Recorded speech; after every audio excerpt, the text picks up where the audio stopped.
যেমন অনেকেই মনে করেন যে গর্ভবতী মায়েদের জন্য সূর্যগ্রহণ কিংবা চন্দ্রগ্রহণের সময় কোনো কিছু কাটাকাটি করা উচিত নয়। তরকারি, মাছ কিংবা মাংস, ফলমূল ইত্যাদি কাটা উচিত নয়। এগুলো যদি কাটেন তাহলে সেক্ষেত্রে গর্ভস্থ সন্তানের ক্ষতি হয়। এ ধারণা সম্পূর্ণ কুসংস্কারাচ্ছন্ন একটি ধারণা, ভুল বিশ্বাস।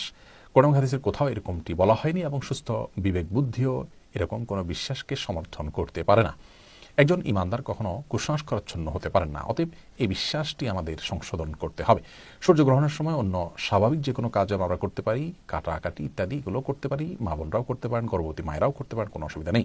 সূর্য কিংবা চন্দ্রগ্রহণের সময় নবী করিম সাল্লাল্লাহু আলাইহি ওয়াসাল্লামের মৌলিক নির্দেশনা হলো সূর্য এবং চন্দ্রগ্রহণের সালাতের আয়োজন করতে হবে মসজিদে।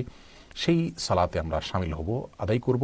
তিনি বলেছিলেন, ওয়া ইন্না বিফিরাকিকা ইয়া ইব্রাহিমু লামাহজুন, হে ইব্রাহিম, আমার ছোট সন্তান, তোমার আজকের চলে যাওয়াতে আমি খুবই দুঃখিত। তো সেই দিন সূর্যগ্রহণের দিন ছিল।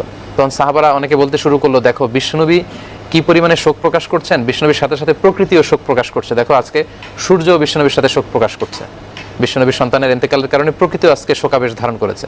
এই কথা শুনে বিশ্বনবী একটা সমাবেশ ডাকলেন এবং বললেন যে তোমরা কে কে এই কথাটি বলেছো, তোমরা আসলে ভুল বলেছো। কারণ চন্দ্র সূর্যের একটা ঘূর্ণয়মান প্রক্রিয়া আছে এবং সেটা আল্লাহর আদেশে ওই ঘূর্ণয়মান প্রক্রিয়াতেই চলবে। এটা আগে পরে কখনো যাবেও না, আগে পরে চলবেও না। আজকে আমার ছেলে ইব্রাহিম মৃত্যুবরণ করলেও সূর্যগ্রহণ হতো, আমার ছেলে ইব্রাহিম মৃত্যুবরণ না করলেও আজকে সূর্যগ্রহণ হতো। তো এই জাতীয় কুসংস্কারকে বিষ্ণু ইসলাম কিন্তু কখনোই প্রশ্রয় দেন এবং এগুলোর সাথে ইসলামের কোনো সম্পর্ক নেই।